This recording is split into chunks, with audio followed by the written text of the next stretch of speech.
오늘 우리에게 주신 하나님 말씀은 신약성경 마가복음 12장 28절부터 34절 말씀이 되겠습니다. 마가복음 12장, 제가 가진 책으로 신약성경 76페이지에 있습니다. 마가복음 12장 28절부터 34절 말씀, 찾으신 줄 알고 오늘 우리에게 주시는 하나님의 기록된 계시의 말씀을 제가 봉독합니다. 하나님의 말씀을 경청하시기 바랍니다. 서기관 중 한 사람이 그들이 변론하는 것을 듣고 예수께서 잘 대답하신 줄 알고 나와 묻되, 모든 계명 중에 첫째가 무엇이니까? 예수께서 대답하시되, 첫째는 이것이니 이스라엘아 들으라. 주 곧 우리 하나님은 유일한 주시라. 내 마음을 다하고 목숨을 다하고 뜻을 다하고 힘을 다하여 주 너의 하나님을 사랑하라 하신 것이요. 둘째는 이것이니 내 이웃을 내 자신과 같이 사랑하라 하신 것이라. 이보다 더 큰 계명이 없느니라. 서기관이 이르되, 선생님이여 옳소이다. 하나님은 한 분이시요 그 외에 다른 이가 없다 하신 말씀이 참이니이다. 또 마음을 다하고 지혜를 다하고 힘을 다하여 하나님을 사랑하는 것과 또 이웃을 자기 자신과 같이 사랑하는 것이 전체로 드리는 모든 번제물과 기타 제물보다 나으니이다. 예수께서 그가 지혜 있게 대답함을 보시고 이르시되, 내가 하나님의 나라에서 멀지 않도다 하시니 그 후에 감히 묻는 자가 없더라. 아멘. 자리에 앉으시기 바랍니다. 하나님 아버지, 은혜를 감사합니다. 추운 날씨에도 우리 하나님을 사랑하는 마음으로 주의 전에 나와 예배하는 중에 이제 하나님의 말씀 앞에 머리 숙였습니다. 하나님, 오늘도 본문을 통해서 우리에게 주시고자 하시는 말씀, 하나님 말씀하옵소서. 저희들이 듣고 그 말씀이 우리에게 요구하시는 대로 살아갈 수 있도록 은혜를 베풀어 주옵소서. 전하는 종이나 듣는 우리 모두에게 은혜의 시간이 되게 하옵소서. 예수님의 이름으로 기도하옵나이다. 아멘. 우리 앞에 계신 분들 한번 인사할까요? 사랑합니다. 사랑합니다. 건강하세요. 우리 인사하시고. 하나님의 나라, 천국은 성경의 중요한 주제 중에 하나죠. 세례 요한이나 예수님이나 첫 사역의 그 시작이 천국에 대한 거죠. 마태복음 3장 1절에서 2절 보니까, 그때에 세례 요한이 이르러 유대 광야에서 전파하여 말하되 회개하라, 천국이 가까이 왔느니라. 천국에 대한 말로서 세례 요한의 사역이 시작됐고요. 예수님도 마찬가지입니다. 마태복음 4장 17절 보니까 이때부터 예수께서 비로소 전파하여 이르시되 회개하라, 천국이 가까이 왔느니라. 같은 말씀을 마가복음에서는, 마가복음 1장 15절에서는 때가 찼고 하나님의 나라가 가까이 왔으니 회개하고 복음을 믿으라. 이 천국에 대한 것, 중요한 주제예요. 마태복음 13장에 보면 씨 뿌리는 비유를 시작해서 가라지 비유도 나오고요, 겨자씨 비유도 나오고요, 또 누룩 비유, 이 모든 것이 다 천국에 대한 비유거든요. 그런가 하면 천국은 또 좋은 진주를 구하는 장사와 같다. 천국과 같이 바다에다가 그물을 치고 물고기를 모으는 그물과 같다. 다 천국에 대한 이 말씀들을 가르치죠. 이런 비유와 가르침들을 통해서 볼 때 우리의 하나님의 나라는 정말 신앙생활의 중요한 주제다라는 것을 알 수가 있죠. 우리는 다 천국을 사모하고 하지만, 그러나 예수 안 믿는 사람도요, 천국이냐 지옥이냐 그 둘 놓고서 말하면 다 천국이에요. 믿지 않으면서도 그래요. 안 믿는 사람한테 한번 시험해 보세요. 지옥에나 가라 그래 보세요 한번. 천국을 안 믿어도 대단히 기분 나빠하며 싸우자고 아마 덤벼들 거예요. 오늘 우리는 본문에서 하나님의 나라에서 멀지 않은 한 사람을 만나게 됩니다. 오늘 마가는 서기관 중 한 사람 이렇게 했고요. 마태는 한 율법사, 누가는 율법 교사 이렇게 말해요. 오늘 우리는 이제 이 예수님에게 이 앞에 마가복음 12장 보니까 많은 사람들이 예수님을 시험했죠. 동전을 가져와서 가이사에게 세금을 바치는 것이 옳습니까? 옳지 않습니까? 시험하고 또 부활에 대해서도 시험합니다. 여기 보니까 형이 자식이 없이 죽으면 이때 당시는 형사 취수 제도가 있잖아요. 형이 자식이 없이 죽으면 동생이 그 형수로 하여금 자식을 대를 잇게 하는 이런 제도가 있었단 말이에요. 근데 부활일 때 되면은 그 여인이 누구의 아내가 되겠느냐? 형의 아내냐? 동생의 아내냐? 뭐 이런 식으로 또 시험을 하고.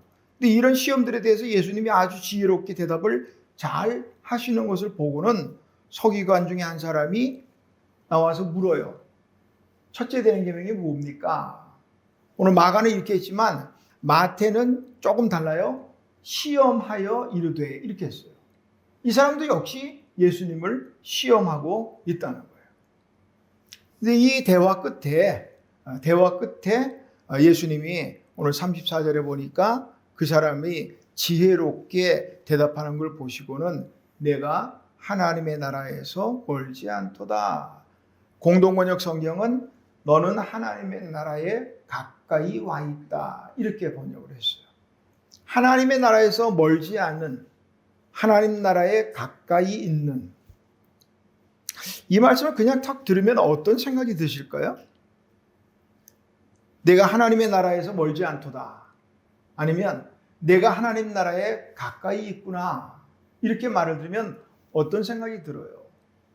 아, 참 이 사람은 신앙생활 잘했나 보다. 이런 생각이 들까요? 그럼 조금 다른 한 사람의 비유를 들면서 한번 비교를 한번 해보실까요? 예수님과 함께 십자가에 달려던 한편 강도. 그 한편 강도에게 예수님께서 뭐라 그러셨냐면 내가 오늘 나와 함께 낙원에 있으리라. 이 낙원은 바로 하늘나라 천국 말하는 거죠. 자, 이거 두 개가 비교해 보죠. 내가 오늘 나와 함께 낙원에 있으리라 하는 이 말과 내가 하늘나라에 가까이 있구나 이 말과 차이를 혹시 느끼시겠어요? 우리가 천국에 대한 또 누군가를 이게 판단할 수는 없지만 아마도 예수님과 함께 달렸던 그 한편 강도는 천국에 갔을 것 같아요. 왜냐하면 예수님이 말씀하셨으니까 내가 오늘 나와 함께 낙원에 있으리라 그러셨으니까. 그런데 이 사람의 경우는 내가 하나님 나라에 멀지 않구나. 다시 말하면 공동번역 따르면 내가 하나님 나라에 가까이 있구나. 가까이 있다는 말이 천국에 있다는 말하고는 다르죠. 요즘 그 하얼빈에서 이제 아시안 게임을 하고 있잖아요. 보니까 쇼트트랙이든지 막 하더라고요. 아, 참 잘 다루고 잘 하더라고요. 근데 쇼트트랙이든 육상이든 뭐 이런 경기들 보면요.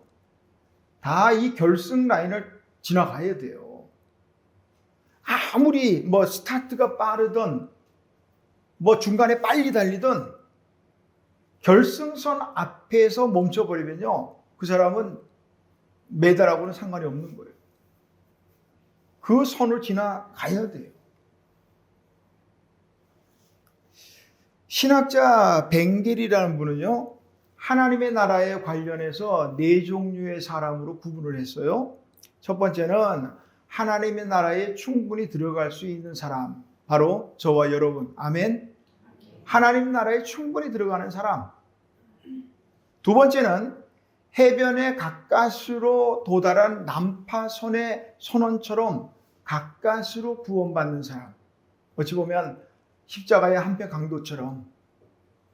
세 번째, 제갈 길로 간 사람. 다시 말하면 포기한 사람. 하나님 나라에서 멀어진 사람.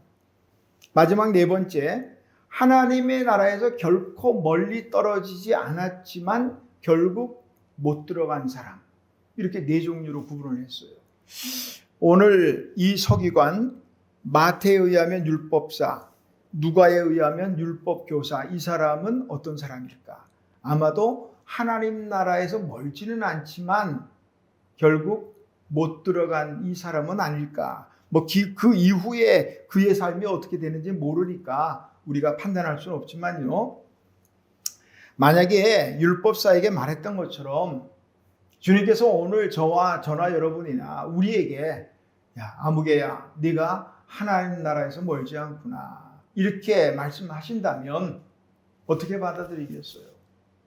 기분 좋을까요? 생각할 수 있겠죠. 크게는 두 가지겠어요. 하나님 나라에서 멀지 않다고요? 아직 들어가지 않았다는 말씀이구나. 더 열심히 해야겠다. 더 떼야겠다. 더 열심히 신앙의 다른 박질을 해야겠다. 이런 사람이 있는가 하면 들어가든 말든 그런 사람도 있을 거고요. 누가복음 17장 21절에서 예수님은요, 이런 말씀하셔요. 하나님의 나라는 여기 있다 저기 있다 할 것이 아니고 너희 안에 있다.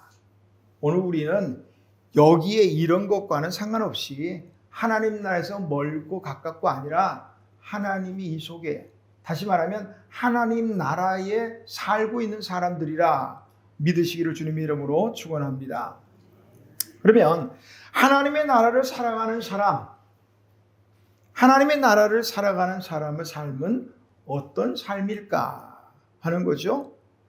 자, 이제 이 서기관 혹은 율법사와 예수님의 대화를 우리가 봐야겠어요. 세상의 모든 이치는 다 우선순위가 있어요.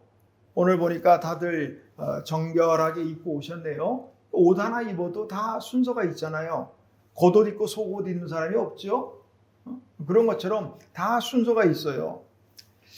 율법을 목숨과 같이 여기는 유대인들, 그 유대인들에게 있어서 어느 계명이 크냐 하는 문제는 대단히 중요한 문제였을 것 같아요.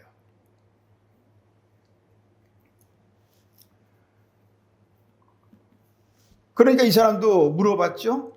이 사람은 율법사예요. 마태에 따르면 어느 계명이 첫째 되는 계명입니까? 어느 계명이 가장 중요한 계명입니까? 이 내용 우리가 모르지 않으니까 깊이 이 내용 자체에 대해서 설명은 생략합니다. 주님 말씀합니다. 이것이니, 첫째는 이것이다 하면서 신명기 6장 4절 쉐마라는 부분을 인용하셨죠. 너는 마음을 다하고 목숨을 다하고 뜻을 다하고 힘을 다하여 하나님 사랑하는 것, 이것이 첫째 되는 계명이다.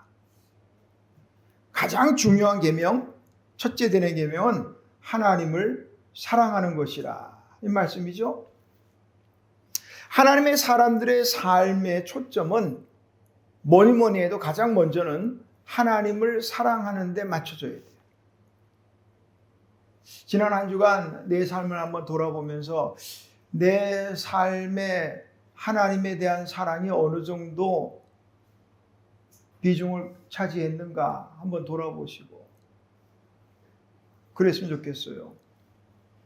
크고 첫째 되는 계명이라, 그러니까 하나님에 대한 사랑은 둘째도 셋째도 안 되는 거예요. 첫 번째예요. 그리고요, 첫 번째 이 계명이 안 되는 사람은 두 번째, 세 번째도 없어요. 첫 번째 것도 안 되는데 무슨 두 번째, 세 번째가 있겠어요. 성경도 마찬가지예요. 태초에 하나님이 천지를 창조하시니라, 이 첫 번째 구절이 안 믿어지는 사람이 무슨 다음 말씀들이 믿어지겠어요. 첫 번째가 중요해요. 마음을 다하고, 물론 우리가 살다 보면 다 한다는 게 좀 부족할 수 있죠. 우리가 완벽할 수 없으니까, 인생은 불완전하니까. 그럼에도 불구하고 하나님을 사랑하라는 이 첫 번째 계명조차 안 되는 사람이 무슨 두 번째, 세 번째, 10번째가 되겠냔 말이죠. 그래서 설령 첫 번째는 안 되고 두 번째, 세 번째, 10번째가 된다고 한들 하나님이 얼마나 기뻐하시겠냔 말이죠. 오늘 마가는 여기에서 그치지만 마태는요, 여기에서 조금 더 하나 부언 설명하고 있어요. 아버지나 어머니를 나보다 더 사랑하는 자는 내게 합당하지 않다는 거예요. 아들이나 딸을 나보다 더 사랑하는 자도 내게 합당하지 않다는 거예요. 그러니까 하나님의 사랑이 어느 정도라는 걸 지금 실제적으로 말하고 있어요. 우리 가족들을 얼마나 사랑해요. 어떤 사람들은 자기 가족이 조금 뭐 잘못하고 못돼도요, 자기 가족 욕하고 뭐 하는 거 못 참더라고. 가족을 그렇게 사랑하는데 오늘 하나님에 대한 사랑은 이 가족, 이보다 더 사랑하는 거예요. 하나님보다 더 사랑하는 거 성경은 간결하게 말합니다. 우상숭배다. 우상숭배라는 거예요. 사도 바울이 믿음의 아들 디모데에게 쓴 편지 가운데 보니까 말세에 대해서 특징을 말했잖아요. 말세에는 고통하는 때가 이르는데 뭐 때문에 고통하느냐? 다른 거 없어요. 사람들이 자기를 사랑하며 돈을 사랑하며 교만하며 비방하며 부모를 거역하며 쾌락 사랑하기를 하나님 사랑하는 것보다 더하며, 그러니까 하나님이 두 번째, 세 번째 계속 밀린 거예요. 말세가 달리 말세가 아니에요. 첫 번째에 서야 할 하나님의 사랑이 자꾸 뒤로 밀리면 그게 말세예요. 그렇게 본다면 어쩌면 나는 지금 우리의 삶 가운데 말세의 삶을 살 수도 있겠어요. 솔직히 한번 우리 스스로를 돌아보며 좀 돌아보자고요. 하나님의 사랑이 내 삶의 첫 번째 와 있는가? 그보다 더 바쁘게 더 사랑하는 들이 있지 않아요? 물론 입으로는 그렇게 말하지 않겠지만 말이죠. 우리 출애굽기라든지 출애굽기 그다음에 레위기, 민수기, 신명기 쭉 보면요, 이스라엘 백성들 참 답답하더라고요. 430년간 종살이한 그 노예 생활에서 하나님이 다 끄집어냈잖아요. 그리고 가나안 땅, 약속의 땅 주고 자유하게 살게 만들었잖아요. 그런데도 그 사람들의 이 과정을 보면 참 답답하잖아요. 조금만한 문제만 생기면 늘 불평하고 원망하고, 응? 만나를 40년간 하루도 빠지지 않고, 물론 안식일은 쉬었지만 빠지지 않고 그렇게 먹이고 다 했는데도 배가 불렀어요. 만나가기 싫다는 거예요.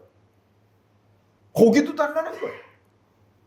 그러니까 하나님이 고기를 그냥 신물이 나도록, 우리 표현하면 신물이 나도록 먹이는 거예요. 그러면 부에 끝나느냐? 아니요. 그래도 불평은 샘솟듯이 끊임없이 나와요. 야, 이런 사람들이 다 있을까? 그런데 그렇게 답답하고 한심해 보이는 사람들도요, 때로 보면 하나님을 정말 사랑했어요. 무엇보다? 물질보다. 하나님이 모세를 통해서 성막을 건축할 것을 말씀하셨습니다. 모세가 성막의 건축에 대한 이 설계도라든지 이걸 다 하나님께 또 받고 그 다음에 성막을 건축하려고 합니다. 그러자 어떤 일이 벌어졌을까? 성막 건축한다 하고 발표가 딱 하니까 출애굽기 35장 21절 이하에 보니까 모든 여자들은 자기의 목걸이, 귀걸이, 반지 다 빼왔어요. 그만 돈에 지금 40만 원씩 간다더라고요. 다 빼왔어요. 막. 가진 것들, 청색, 자색, 홍색 실과 염소 털과, 지금 같으면요 뭐 별로 안 될지 모르겠지만 붉은 물들인 수양의 가죽과 해달의 가죽과 은과 녹과 조감과 고려고 끝에 여호와께 자원하여 드린 예물이니라 이렇게 했어요. 누가 강요하지도 않아요. 자원해서 드린 거예요. 그런데 얼마나 많이 드렸을까? 얼마나 많이 드렸는지 건축 담당자인 부살렐과 오홀리압이요. 건축을 진행할 수가 없어요. 왜? 들어오는 거 이거 받느라고. 그래도 모세에 찾아옵니다. 이게 너무 많이 들어와서 그만 가져오라고 하십시오. 이거 받느라 접수하느라고 일을 못 하겠습니다. 이렇게 나왔어요. 그래서 모세가 그만 가져오라. 우리가 답답해하고 한심해 보이는 그 사람들도요, 하나님, 물질보다 하나님을 더 사랑했다고요.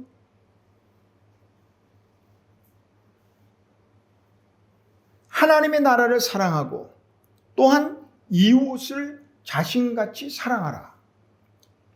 근데 오늘 예수님 보니까 둘째는 이것이니 여기 했는데 마태나 누가는요, 둘째도 그와 같으니, 이렇게 그와 같으니. 현대인의 성경은 이렇게 번역했어요. 내 이웃을 내 몸과 같이 사랑하라는 둘째 계명도 이에 못지않게 중요하다. 이렇게 했어요. 이에 못지않게, 못지않다라는 말을 사전에 찾아보니까 뒤지지 않는다. 이렇게 했어요. 그러니까 이웃을 사랑하는 그 사랑이 하나님을 사랑하는 것에 뒤지지 않는다는 거예요. 어떻게 보면 유대인들에게 있어서는 대단히 이게 충격적인 말일 수 있겠어요. 어떻게 하나님 사랑과 사람 사랑을 같은 선상에서 말할 수가 있단 말이에요. 이게 지금 주님의 말씀이에요. 마음을 다하고 목숨을 다하고 뜻을 다하고 힘을 다하여 하나님 사랑하는 거, 이게 첫 번째 계명이고, 두 번째는 그것과 다르지 않다는 거예요. 이웃을 그렇게 또 사랑하라는 거예요. 이것이 바로 하나님의 나라를 살아가는 사람들의 모습입니다. 언젠가 말씀드린 것으로 기억하는데, 선교단체 가운데 조이 선교회라는 단체가 있어요. 기억나시나요? 조이 선교회.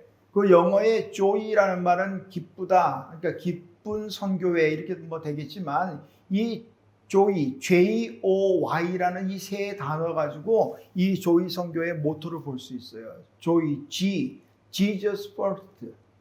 예수님 사랑이 첫 번째라는 거예요. Other second.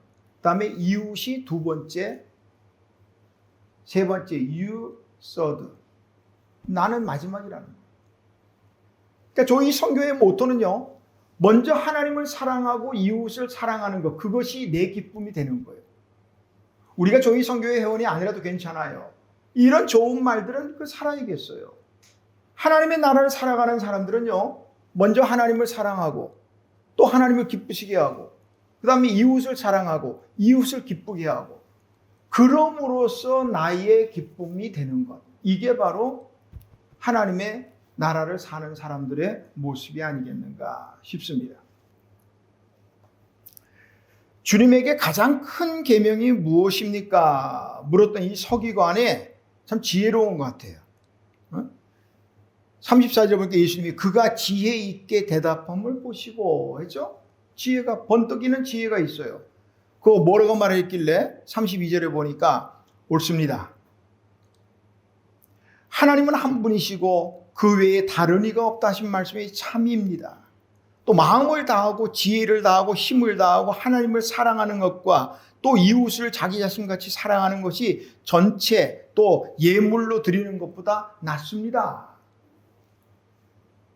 예수님 말씀하고 아주 하나를 말하니까 여러 가지 알아들었어요. 예수님이 그런 말씀도 하셨잖아요. 예배를 드리다가도, 제물을 드리다가도 형제와 다툰 것이 생각나면 먼저 가서 사화하고 그리고 와서 예배를 드리라. 그만큼 중요한 거예요. 그러니까 예배보다 더 중요하던 이 말이, 이 말 듣고 예수님이 참 지혜로운 사람이다 라고 말씀하셨던 것 같아요.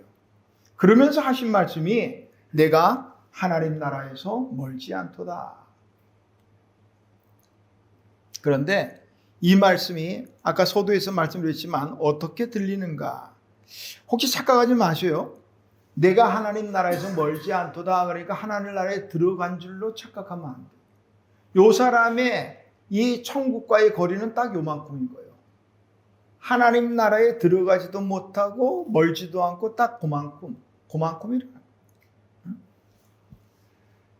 그가 하나님 나라에서 멀지 않은 정도, 가까이 있는 정도가 아니라 더 나아가서 하나님 나라에 들어가려면 어떻게 될까? 그가 32절과 33절에서 참 지혜롭게 말을 했지만 요걸 좀 넘어가야 돼요. 우리 머릿속에 있는 성경에 대한 지식과 지혜가 삶의 열매로 나타나야 돼요. 하나님의 이 귀한 말씀들은 머릿속에 가둬놓지 말자고요. 어떤 사람은 너무 잘 알아. 그리고 또 신앙생활 또 오래 하고 교회를 오래 다니다 보고 설교를 수도 없이 듣다 보면요. 본문 벌써 주보 딱 보면은 오늘 무슨 말씀 하겠구나 대충 짐작들을 다 해. 그러나 그뿐이요. 머릿속에 있는 것으로 만족하지 말자고요. 삶 속으로 나타나야 돼요. 삶 속에. 오늘 마가는 요 내용에서 끝났지만 누가의 그 기록은 좀 더 이어집니다. 그러니까 이 사람이 이렇게 지혜롭게 말을 하니까 예수님께서 네 대답이 옳다. 너도 그렇게 행하라. 그랬더니 누가에 따르면 이 사람이 자기를 옳게 보이려고 물었어요. 누가 내 이웃입니까? 그러자 예수님이 선한 사마리아인에 대한 비유를 말씀했어요. 한 사람이 예루살렘에서 여리고로 가다가 강도를 만나서 다 빼앗기고 맞아서 거진 죽은 것처럼 됐어요. 그때 제사장이 지나가다가 멀찌감치 보고는 그냥 지나갑니다. 레위인도 지나갑니다. 그런데 사마리아인 사람, 유대인으로 볼 때는 가까이 하기는 불편한 이 사마리아 사람이 그 사람을 보고는 와서는 대충 치료해주고 자기 나귀에 실어서 여관에 데려갑니다. 그래서 여관 주인에게 치료해달라. 돈을 주면서 2데나리온을 주면서 그러면서 자기도 일을 봐야 되니까 이제 갔다가 돈이 더 들면 치료비용이 더 들면 오는 길에 내가 계산해 주겠다. 그리고 갔다는 거예요. 그러면서 예수님이 묻습니다.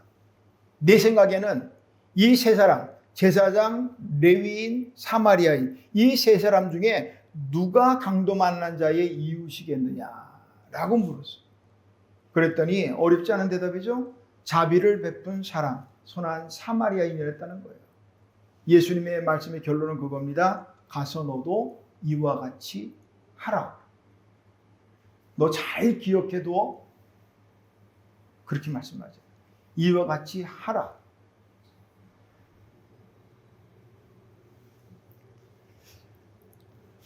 우리 많이 아는 이야기 가운데 사랑은 동사라 그랬죠. 사랑은 동사. 하나님을 사랑하든 이웃을 사랑하든 머릿속에 가두어서는 안 된다. 삶의 행동으로 열매로 나타나야 돼요. 우리 삶의 대부분은 두 가지로 구분이 돼요. 이론과 실제. 성경적으로 하면 말씀과 삶. 이 두 가지. 이론으로 끝나는 삶은 하늘나라에서 멀지 않도다 해서 끝날 수 있어요. 하나님 나라의 삶을 살아가는 사람은 이론이 실제의 삶 속에 나타나야 돼요. 우리 여기 대부분이 운전면허증 갖고 있죠? 운전면허 이론 시험 볼 때 몇 점 맞지? 어떤 분은 막 100점 맞더라고요. 야, 얼마나 열심히 공부를 해서 100점을 맞을까? 그런데 저도 시험을 봐봤지만 100점 맞았다고 운전면허증 안 주더라고요. 100점 맞아도 110점 맞아도 안 줘요. 하나 더 거쳐야 돼요. 도로주행이라는 걸 예전에는 도로주행하라고 그냥 코스만 했는데 요즘은 도로주행을 하더라고요. 그거까지 합격을 해야 그래야 면허증을 주더라고요. 응? 이론만 빠삭해서는 안 돼요. 실제로 해야 돼. 실제로 안 하는 사람들 면허를 뭐라고 그래요? 장로 면허 이렇게 말하더라고요. 그런 면허가 정말 있는지 잘 모르겠지만은 응? 오늘 서기관의 문제는 뭐예요? 그는 잘 알았어요. 예수님께 지혜롭다고 칭찬까지 받았잖아요. 지혜롭게 대답하는 것을 보시고 그리고 그의 상황은 하나님 나라에서 멀지 않은 정도, 그게 딱 그 정도.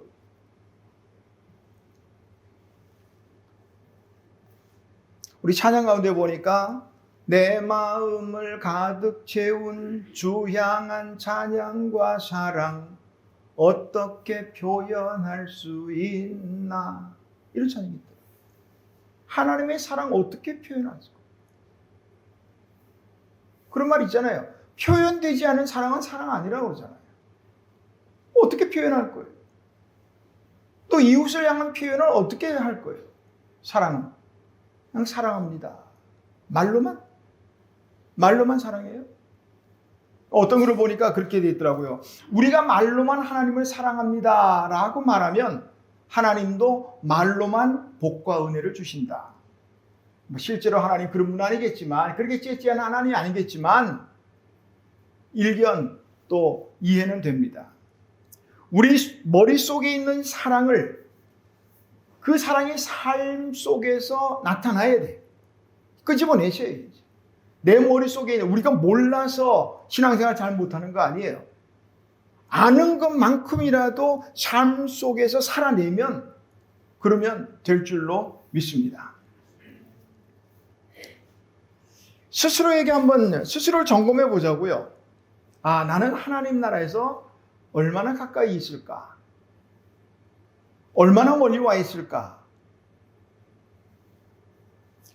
근데 분명한 건요, 우리의 사모할 곳은 하나님의 나라라는 거예요. 하나님의 나라.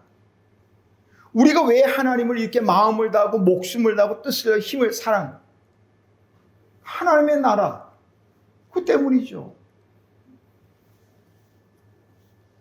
우리 가운데 만약에 하나님의 나라하고 하나님의 나라에 관심이 없다면 굳이 이렇게 힘들게 할 거 없어요.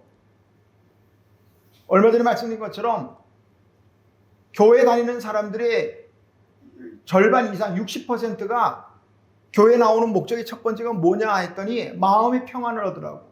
천국은 관심이 없는 거예요, 그 사람들이요? 없다고 말을 하지 않겠지만 왜 첫 번째 목적이 그렇게 됐냐 이 말이에요. 그런 사람이라면 뭐 그렇게 신경 쓸 거 없어요. 평안하게 그냥. 우리가 살아갈 우리의 삶, 영원한 삶은요, 이 땅이 아니잖아요. 아멘? 만약에 이 땅의 삶이 내게 전부라고 하는 분은 지금부터 별로 귀담아 안 들으셔도 되겠어요만은 성경은 그렇게 말하지 않아요. 성경은 이 땅에서의 삶을 순례자, 나그네, 외국인, 거류민 등등으로 시편 119편 19절에 보니까 시인은 이렇게 말합니다. 나는 땅에서 나그네가 되었사오니. 나그네라. 히브리서 11장 13절입니다. 믿음의 장이죠. 믿음의 사람들을 얘기하는 중에 이 사람들은 다 믿음을 따라 죽였으며 땅에서는 외국인과 나그네임을 증언하였으니 그들이 이같이 말하는 것은 자기들이 본향을 찾는 자임을 나타냅니다. 우리의 본향은 이것이 아니라는 거예요. 베드로전서 2장 11절 사랑하는 자들아 거류민과 나그네 같은 너희를 권하노니 영혼을 거슬러 싸우는 육체의 정욕을 제어하라.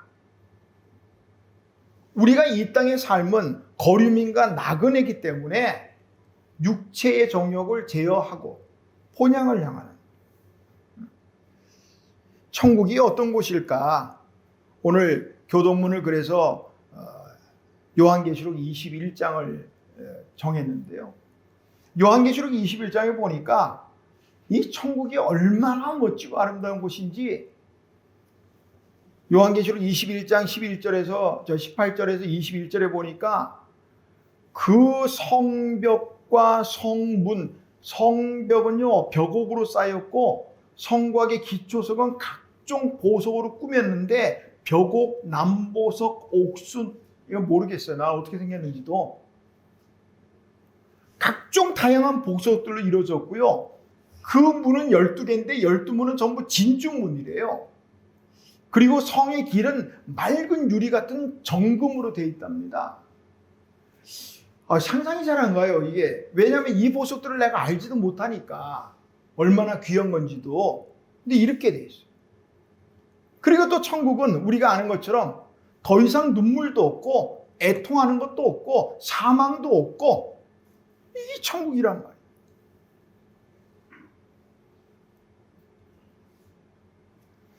사도 요한이 환상을 보고 썼는데 아마도 우리가 이해하는 정도는 요 정도니까 이렇게 표현했을 거예요.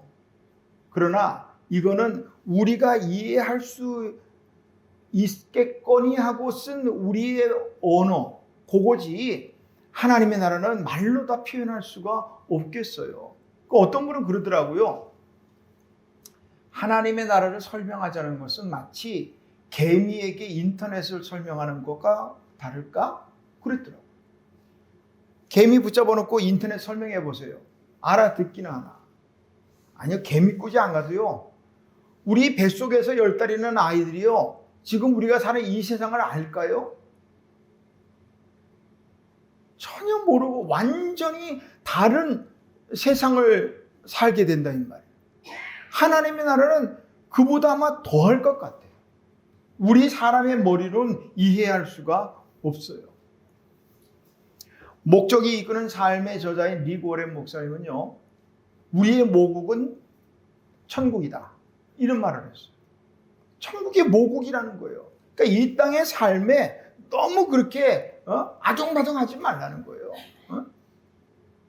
어떻게 살든 간에 하나님의 나라 모국으로 갈 때 되면 다 놓고 가야 돼요. 이거. 근데 여기에 목매지 말라고요. 그런 말을 하고 있어요. 릭 워렌 목사님의 말을 조금 더 들어보세요. 물고기는 물에서 살도록 만들어졌기 때문에 땅에 사는 건 행복하지 않을 것이다. 행복은 둘째치고 죽지요. 독수리는 하늘을 날지 못한다면 만족하지 못할 것이다. 마찬가지로 우리의 삶이 그렇다는 거예요. 물론 이 땅에서 삶이 어느 정도 우리에게 행복한 순간을 주기도 하겠지만 그러나 하나님께서 그곳 모국에 우리를 위해서 준비한 것들에 비하면 아무것도 아니라는 거예요. 믿으시기를 주님의 이름으로 축원합니다. 영성신학자 C.S. 루이스는요. 순전한 기독교란 책에서 이런 말을 했어요. 천국을 바라보며 살아가면 이 땅의 것들도 얻을 수 있지만 이 땅의 것들을 소망하며 살아가면 어느 쪽도 얻을 수 없습니다. 천국에 초점을 맞추십시오. 그러면 이 세상은 덤으로 얻게 될 것입니다. 이 땅에서 삶에 우리가 추구하는 것들은요. 천국을 사모하며 살면 다 덤으로 주는 거라는 거예요. 그런데 그걸 모르고 이 땅의 것만 하다 보면 이것도 못 얻고 저것도 못 얻고 둘 다 놓친다는 거예요.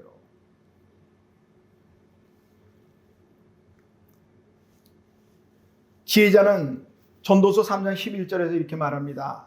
하나님의 사람들에게는 영원을 사모하는 마음을 주셨느니라. 영원을 사모하는 마음. 영원한 하나님의 나라를 사모하는 마음을 가지시기를 주님의 이름으로 축원합니다. 우리말에 그림의 떡, 화중지병이라 하는 말이 있죠.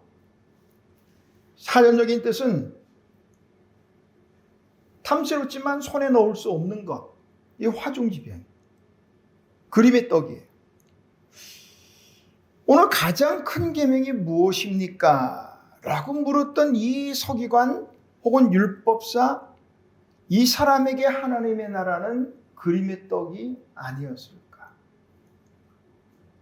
눈앞에 두고 못 들어가니까. 눈앞에서만 있으니까. 요즘 말대로 하면 희망 고문. 희망 고문. 들어가지도 못할까 그냥 들어가는 막연한 기대. 그 이상도 아니에요. 이제 우리 스스로에게 물어보자고요. 하나님의 나라는 내게 그림의 떡인가?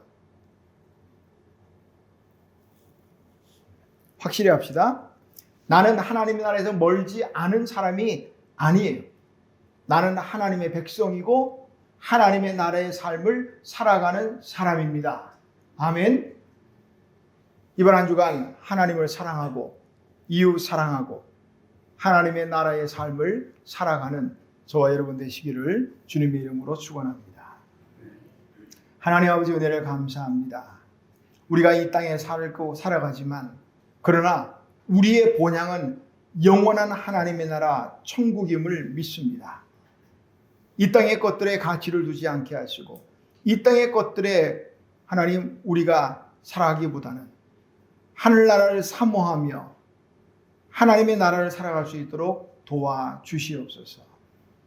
우리의 마음을 다하고 힘을 다하고 목숨을 다하고 뜻을 다해서 하나님 사랑하고 또 이웃을 사랑하고 말로만 머릿속으로만 그리는 사랑이 아니라 우리의 삶 속에 구체적으로 열매로 나타날 수 있도록 은혜를 베풀어 주옵소서. 하나님 나라에서 멀지 않는 사람이 아니라 하나님의 나라를 살아가게 하옵소서. 예수님의 이름으로 기도하옵나이다. 아멘.